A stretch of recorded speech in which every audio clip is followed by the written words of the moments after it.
네, 계속해서 리세션에 대한 이야기를 좀 할 텐데요. 뭐 다운턴, 리세션, 디프레션 순서대로 경기 둔화, 침체, 그다음에 뭐 공황 이렇게 표현한다고 했는데 그 미국의 33대 대통령 해리 트루만이 이런 얘기를 한 게 있어서 제가 인용을 했습니다. It's a recession when your neighbor loses his job. It's a depression when you lose your job. 예. 뭐 이웃이 옆집에 있는 사람이 일자리를 잃으면 그건 리세션이라고 생각하고 내가 일자리를 잃으면 실제로 경기 상황과 상관없이 디프레션이 되는 거죠. 그러니까 남의 집 나쁜 일은 나에게 이제 뭐 그렇게 심각하진 않지만 우리 집 나쁜 일은 사실 매우 심각한 거니까요. 그다음에 마지막으로 익스펜션이라고 하는 것은 저점과 고점 사이의 기간 또는 GDP가 장기 추세를 따라서 증가하는 시기 이렇게 부를 수 있습니다. 요 사진은 해리 트루먼, 트루먼 대통령의 사진입니다. 제가 팬데믹 기간에 하나의 사이클을 이제 소개를 했었고요. 이렇게 이제 GDP 갭으로 표현하면 어떤 장점이 있다고 했냐면 실제로 트렌드를 제거하는 효과가 있다고 제가 말씀을 드렸습니다.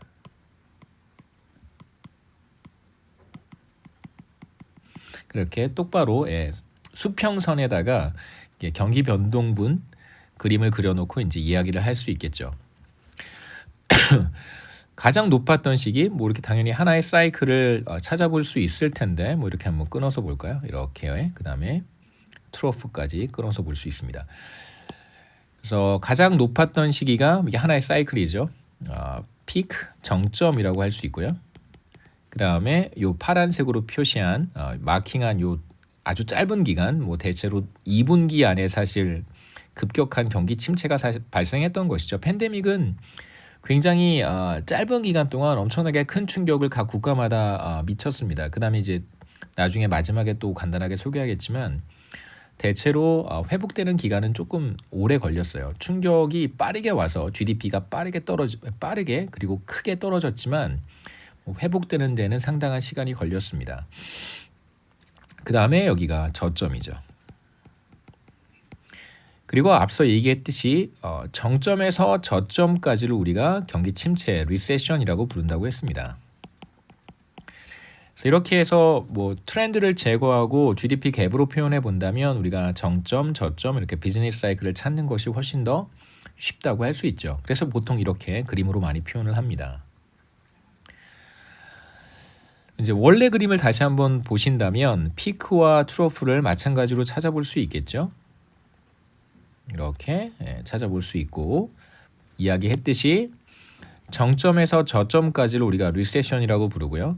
그 다음에 저점에서 또 다른 정점까지를 아마도 여기가 될 텐데 여기까지를 이제 우리가 얘가 또 다른 피크가 되겠죠. 확장 국면 또는 뭐 과열 국면 또는 과열 확장 이렇게 부릅니다.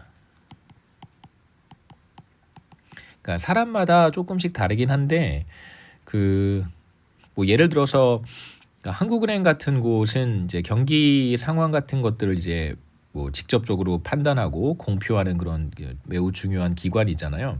이제 그런 곳에서는 용어 선택에 있어서 매우 신중한 편이에요. 그래서 그 한국은행이라든가 기재부, 기획재정부에서 공표하는 뭐 보도 자료라든가 뭐 관련된 자료들을 이렇게 여러분이 볼 기회가 있다면 나빠질 때를 이렇게 막 침체라고 하는 그 조금은 어떻게 보면 저는 막 뭐 경제학자니까 대학교에 있는 사람이니까 그냥 좀 막 던지는 경향이 있죠. 대부분의 교수들이 다 그렇습니다. 막 조금 과격한 용어, 조금 뭐 무거운 단어 같은 것들을 그냥 뭐 평범하게 사용을 하지만 이제 기관에 있는 사람들은 그것도 이제 정부 기관에 있는 사람들은 이런 용어 선택에 매우 신중할 수밖에 없거든요. 뭐 물론 그게 뭐 신중하다고 해서 그게 반드시 좋다는 의미는 아니지만 뭐 여하튼 어떨 때는 실제로 경기 침체임에도 불구하고 둔화 기간이 길어지고 있다 뭐 이런 식의 표현을 쓸 때도 있어요. 그러니까 저로서는 좀 답답하기도 하죠. 그 다음에 경기 침체가 조금 심해지는 것 같을 때 보통 그거보다 조금 덜한 둔화라고 하는 단어를 사용하는 경향이 있고요. 그 다음에 이제 저는 익스펜션을 과열이라는 말로 이제 표현을 하지만 실제로 기재부나 한국은행에서는 이런 표현을 잘 사용하지는 않습니다. 굉장히 좀 조금 무거운 단어잖아요. 그래서 제가 확장이라고 하는 단어도 같이 쓴 거예요. 그래서 보통은 이 확장이라고 하는 단어를 더 즐겨 사용을 합니다. 근데 뭐 과열이라고 해도 괜찮죠. 왜냐하면 이 과열이라고 하는 용어도 조금 무겁긴 하지만 틀린 말은 아닌 것이 트렌드의 증가 속도보다 훨씬 더 실제 GDP가 증가하는 속도가 훨씬 더 빠르잖아요. 이게 과열이에요.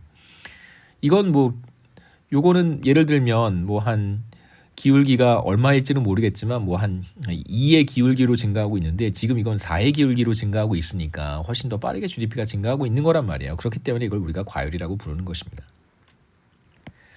하지만 말씀드렸듯이 대체로 한국은행이나 기재부에서는 조금 더 부드러운 용어를 선택한다는 거예요. 네, 이제 마지막으로 우리가 여러 가지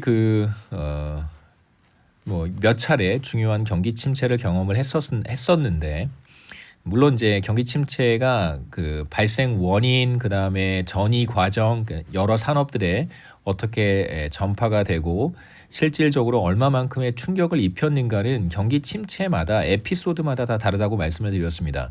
하지만 이러한 이제 서로 다른 경기 침체 과정에서 공통적으로 찾아볼 수 있는 몇 가지 특징들이 있는데 그걸 이제 하나씩 보도록 하겠습니다. 우선 고유한 특징부터 한번 보죠.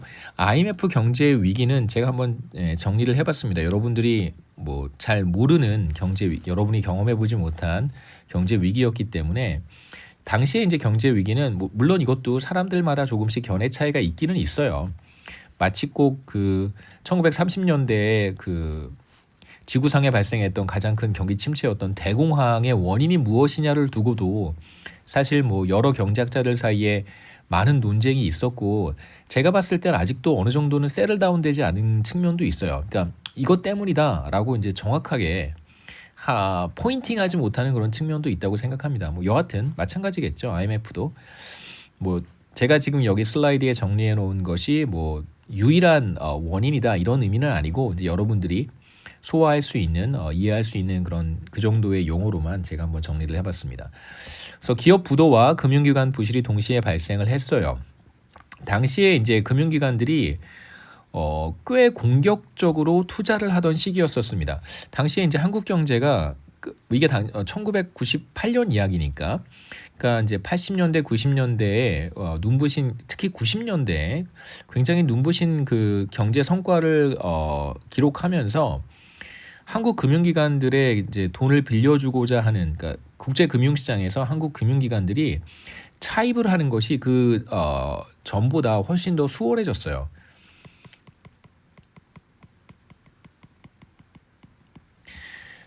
그다음에 이제 그 글로벌 금융시장도 한국과 같은 국가에 투자를 하는 것에 대해서 예전에는 되게 망설이고 주저했었다면 이제 그 당시에는 90년대 후반에는 어느 정도 이렇게 우호적이었다고 할 수 있습니다.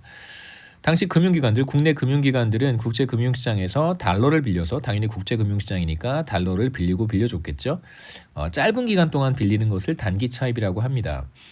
그 다음에 이제 이 돈을 가지고 어디로 갔냐면 태국, 인도네시아 같은 곳에 가서 투자를 했어요.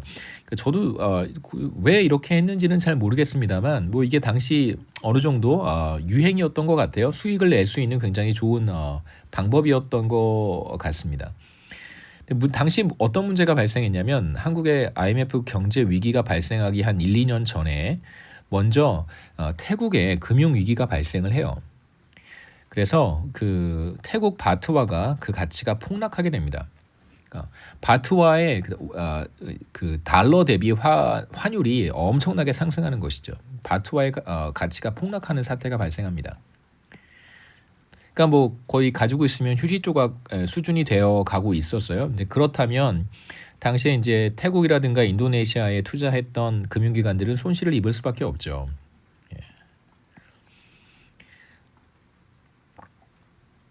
뭐 너무 간단하잖아요. 예를 들면 지금 뭐 환율이 1달러 죄송합니다. 1달러에 뭐 한 400원 정도 한다고 해보죠. 1,500원이라고 합시다. 1달러에 1,500원이라고 한번 해보죠.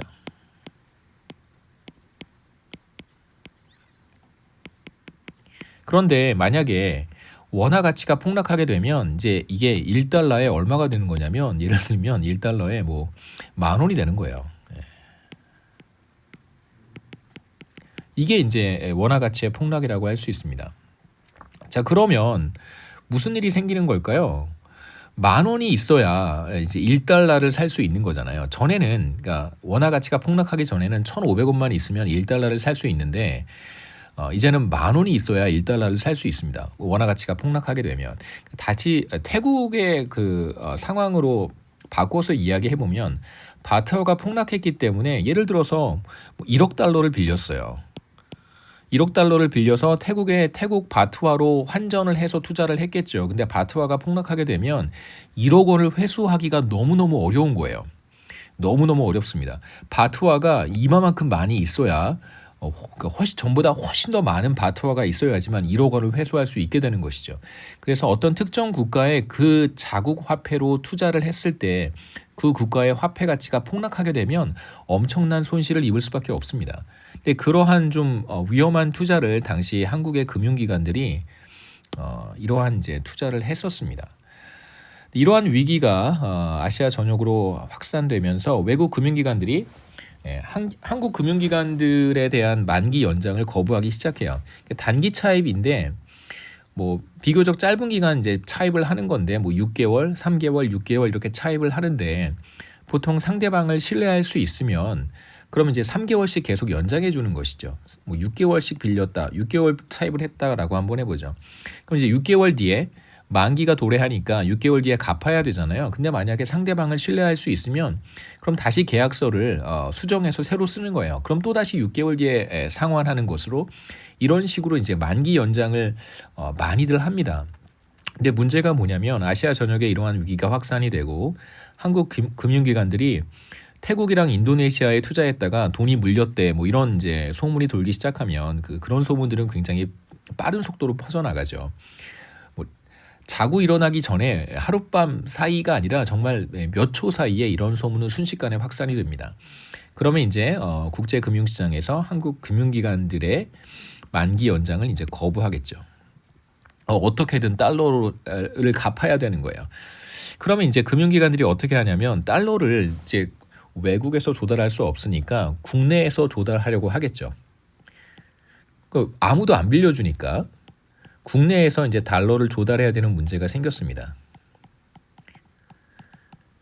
국내에 달러가 뭐 충분히 넉넉하다면 당연히 빌릴 수 있겠죠. 뭐 한국은행도 이제 달러를 일부 보유하고 있고 다른 금융기관들도 달러를 조금씩 가지고 있을 거예요.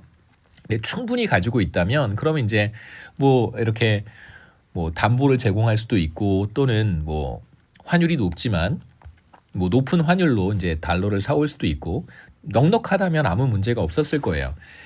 왜냐하면 이제 국제금융시장에 외국 금융기관들에게 달러를 갚아야 되니까 만기 연장을 안 해줘서 빌린 돈을 갚아야 되잖아요. 근데 태국이랑 인도네시아에서는 달러를 회수할 수가 없고 다른 곳에서 달러를 마련해야 되는데 또 다른 곳에서 빌릴 수는 없으니까 국내에서 달러를 조달해야 되는 상황이었습니다. 근데 당시 문제가 뭐였었냐면 국내에 달러가 별로 없었어요.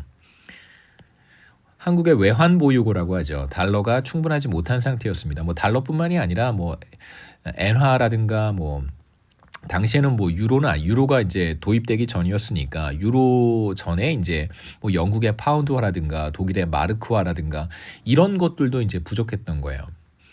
따라서 사실상 금융기관들이 손실을 입은 금융기관들이 상환을 할 수 있는 달러를 마련하지 못하는 사태가 생겼습니다. 그러니까 사실 뭐 모든 금융기관들이 달러를 동시에 상환해야 되는 상황이 벌어지니까 당연히 뭐 어쩔 수 없죠. 뭐 국내에 달러는 없고, 그래서 금융기관들이 이제 하나씩 망하기 시작하는 겁니다.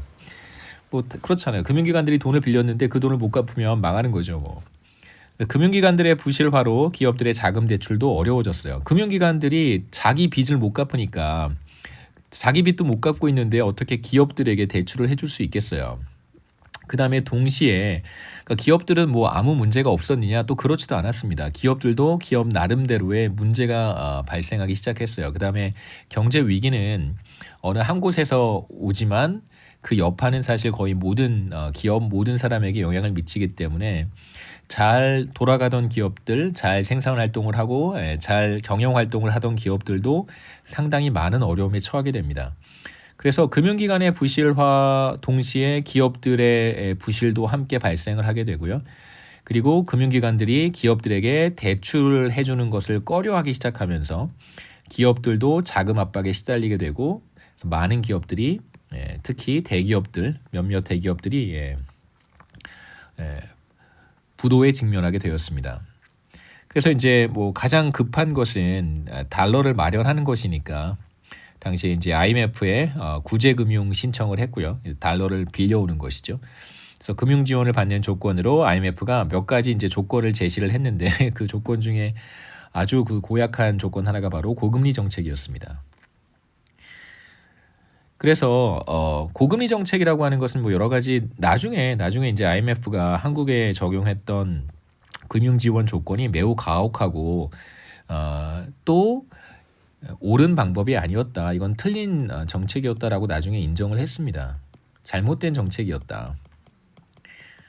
그러니까 원래 의도는 뭐였었냐면 이제 고금리를 시행을 해서 이걸 상환할 수 있는 능력이 있는 기업들은 살아남고 고금리를 못 버티는 기업들은 다 퇴출시키자라고 하는 게 목적이었었는데요. 사실 근데 나중에 이제 생각해 보면 이게 정말 맞는 정책인가라고 생각해 보면 그렇지 않죠. 네. 그래서 고금리 정책의 목적은 구조조정이었고 사실상 이제 구조조정은 잘 이루어졌는데 그에 따른 뭐 비용은 사실 어마무시하다고 말할 수 있겠죠. 한국인들, 한국 사람들 가계와 기업과 그다음에 다양한 많은 영역에서 많은 사람들이 엄청난 비용을 지불했던 정말 그 큰 충격이었다고 생각합니다. 그다음에 이제 그 제가 소개했던 세계의 경제 위기 가운데 글로벌 금융위기와 팬데믹 가운데 이제 요 사이에 2003년 정도 3년경에 있었던 자그마한 경기 침체 기간이 있었는데요. 신용카드 대란이라고 하는 사건이 있었습니다. 뭐 여러분 태어나기 전의 이야기이긴 한데 당시에 이제 이 문제는 소득이 없는 사람들한테까지 신용카드 회사가 신용카드를 발급해 준 사례였었고요. 물론 이제 소득이 없다고 해서 소득이 없는 사람에게 신용카드를 발급해 주는 것이 뭐가 문제인가라고 생각할 수도 있겠지만 당시에 이제 소득이 없는 사람들이 신용카드를 발급받아서 좀 무분별하게 소비를 하기 시작했어요. 그래서 신용카드 대금을 납부하지 못하는 사태가 생겼습니다. 신용불량 사태가 발생해요. 신용카드 대금 납부하지 못하면 신용불량자가 되잖아요. 신용불량 사태가 굉장히 많은 거의 뭐 수백만 명, 제가 정확히 수치는 기억이 안 나는데, 그러니까 정말 역대급으로 셀 수 없이 많은 사람들이 신용카드 대금을 상환하지 못하는 문제가 생겼습니다. 그래서 누가 타격을 입었냐면 당시에 이제 LG 카드라고 하는 카드 회사가 있었거든요. 업계 1위였었습니다. LG카드가 이런 방식으로 무분별하게 신용카드를 발급해주면서 결국은 LG카드가 상당한 손실을 입게 돼요. 신용카드 대금을 못 받으니까 그래서 LG카드는 결국 망하게 되고 이걸 이제 정부가 잘 이렇게 조정을 해서 결국 신한카드가 LG카드를 사들이게 됩니다. 지금은 이제 LG카드는 신한카드에 합병이 돼서 신한카드죠 사실. 당시 이제 발생했던 대규모 신용 불량 사태로 인해서 크지는 않지만 좀 상대적으로 작은 뭐 예와랑 비교했을 때는 상대적으로 작은 경기 침체가 한번 발생했고 그다음에 나머지 두 번의 경제 위기는 여러분이 대충 다 아실 거라고 생각해서 그냥 간단하게 글로벌 금융 위기는 주택 모기지 상품을 토대로 만든 MBS라고 하는 Mortgage Backed Security라고 하는 이제 금융 상품이 부실화되면서 나타났던 문제였었어요. 뭐 간단하게만 설명을 하면 그래서 MBS라고 하는 것은 뭐 다양한 형태 뭐 이런 형태의 금융 상품들은 투자은행들이 많이 만들고 있습니다. 근데 문제는 뭐냐면 지금 뭐 은행업 같은 거 생각해 보시죠. 은행이 뭐 제가 이렇게 뭐 조금 부연 설명을 많이 하는 이유는 이제 동영상 강의로 조금 이론적인 얘기들을 많이 하다 보면 여러분들이 또 못 따라갈 수도 있지 않을까라는 생각에 그냥 요 슬라이드는 그냥 빠르게 넘어가는데 조금 시간을 쓰겠습니다. 그 부동산 주택담보대출을 생각해 보는 것이 도움이 돼요. 주택담보대출은 뭐 대충 이제 이건 미국의 몰기지랑은 조금 다른 개념이기는 하지만 사실 주택담보대출 같은 경우에 은행 입장에서는 굉장히 좋은 그 상품이에요. 은행 입장에서는 그러니까 소득이 어느 정도 안정적인 사람에게 주택담보대출을 해준다면 결국 주택담보기 때문에 그 사람이 상환하지 못하면 그 사람의 집을 그냥 빼앗으면 돼버리는 거죠. 빼앗는다라고 할 수는 없고 그 사람의 집을 담보로 잡았으니까 그 사람의 집을 그냥 회수하면 되는 거예요. 근데 보통 주택담보대출을 받는 사람들의 특징은 웬만해서는 담보대출을 이자와 원금을 나누어서 상환, 이자는 뭐 계속 매월 부담하는 것이고 이제 나중에 몇 년이 지나면 원금을 나누어서 상환해야 되거든요. 이제 원리금을 매우 잘 납부를 합니다. 은행 입장에서는 주택담보대출을 받은 사람들이 금융 소비자들이 뭐 납부율이 굉장히 높기 때문에 은행 입장에서는 매우 좋은 상품이에요. 이익이 많이 발생하는 상품입니다.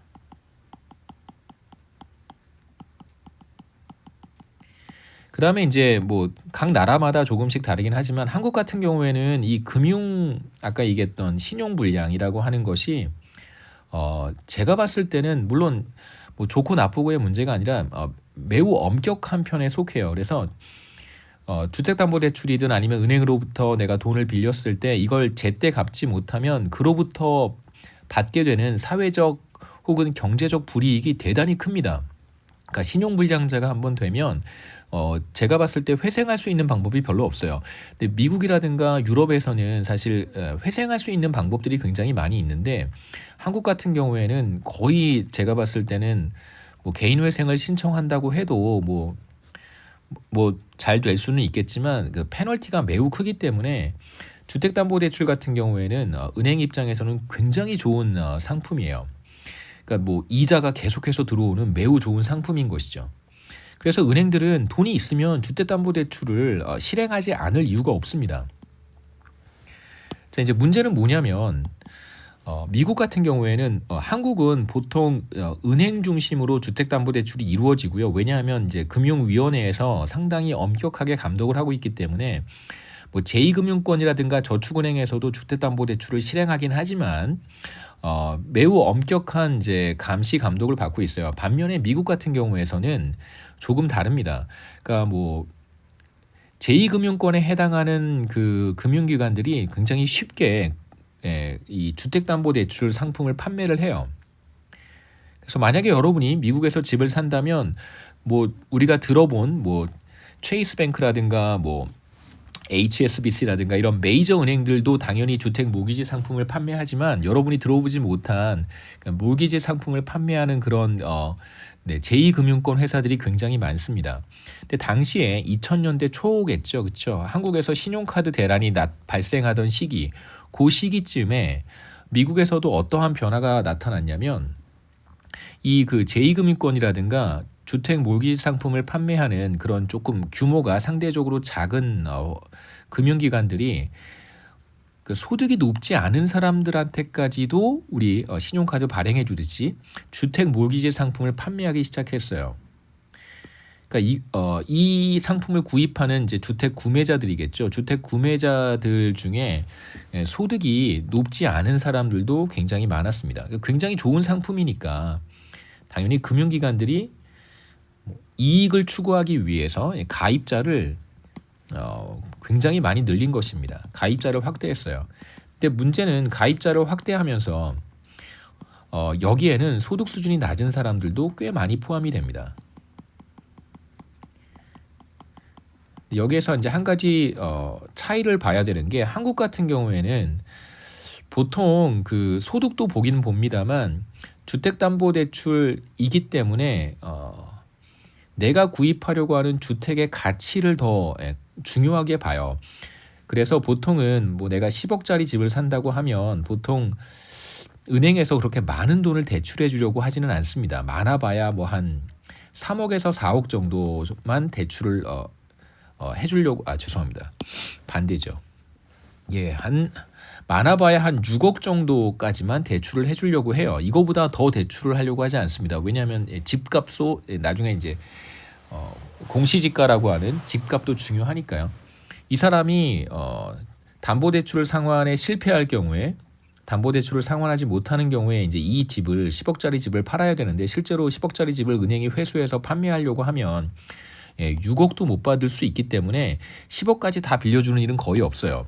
근데 미국 같은 경우에는 조금 다릅니다. 그래서 10억짜리 집을 내가 산다고 하면 미국 같은 경우에는 8억에서 9억까지도 대출을 해줘요. 그러니까 한 10%에서 20%만 내 돈이 있으면 1억에서 2억 정도의 돈만 있으면 나머지는 몰기지 상품을 통해서 주택을 구입할 수 있습니다. 그렇기 때문에 이 몰기지 상품을 구입한 사람의 소득 수준이 대단히 중요할 수밖에 없죠. 소득 수준이 낮거나 아니면 이 사람이 가지고 있는 잡이 안정적이지 못하다면 그래서 일자리를 쉽게 이룰 수 있다면 그렇다면 그 사람이 구입한 모기지 상품은 부실화될 가능성이 매우 높아요. 그러면 이걸 판매한 금융기관도 함께 부실화가 되는 것이죠. 그래서 그 사태가 바로 글로벌 금융위기를 촉발했다고 할 수 있습니다. 나중에 이제 또 비슷한 얘기를 우리가 나중에 할 테니까 그때 조금 더 보완해서 설명을 하겠습니다. 결국은 이제 글로벌 금융위기는 MBS부터 출발을 하는데 이제 제가 MBS에 대한 이야기는 사실 하지 않았으니까 요 얘기만 했죠. 그 다음에 이제 금융상품에 대한 이야기와 이게 부실화되면서 어떻게 뭐 리만 브라더스와 같은 투자은행이 망하게 되었는지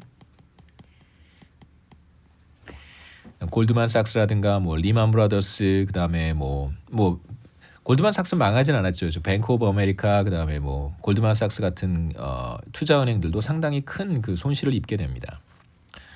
그다음에 최근에 여러분이 겪었던 코로나19 팬데믹 같은 경우에는 이제 사회적 거리두기가 전방위적으로 시행이 되면서 뭐 자영업자들을 중심으로 하는 서비스 산업이 붕괴됐다고 할 수 있겠죠. 이게 큰 충격의 시작이라고 할 수 있습니다. 근데 이렇게 서로 다른 특징을 갖는 경기 변동에는 몇 가지 공통점이 있는데 이제 공통점을 중심으로 한번 하나씩 이야기를 해보죠. 첫 번째는 경기 침체는 비교적 짧고요, 숏하게 나타나고 그리고 매우 급격합니다. 숏하고 샤프하게 나타납니다. 짧은 기간 급격하게 나타난다고 얘기할 수 있겠죠. 경기 침체의 하강 국면은 대체로 짧아요.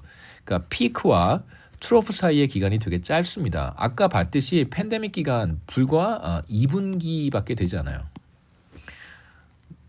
2019년 4분기, 그다음에 2020년 2분기 이렇게 사실상 3분기라고 해야 되겠죠, 그렇죠?